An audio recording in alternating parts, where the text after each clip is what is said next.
আজকে প্রথম যে প্রশ্নটি করেছেন সেটি হলো শেখ হাসিনা কোথায়?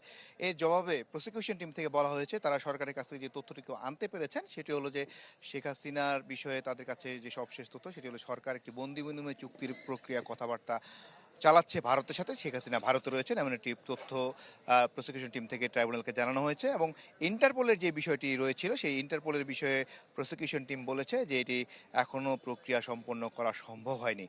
আর আরেকটি বিষয় যে শেখ হাসিনার মামলা, শেখ হাসিনা যেহেতু একটি মামলায় শুধুমাত্র শেখ হাসিনাই আসামি, সেই মামলাটির অগ্রগতি জানতে চেয়েছিলেন tribunal.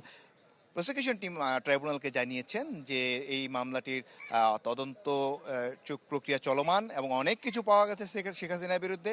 Sheikh Hasina July August যে বৈষম্য বিরোধী ছাত্ররা আন্দোলন করেছিল সেখানে যে গণহত্যা চালানো হয়েছে সেটার মাস্টার মাইন্ড তিনি শেখ হাসিনাকে বলেছেন এবং তিনি আরেকটি কথা বলেছেন যে এজলাসে যে সমস্ত 13 জন রয়েছেন, 10 মন্ত্রী, 2 উপদেষ্টা, 1 বিচার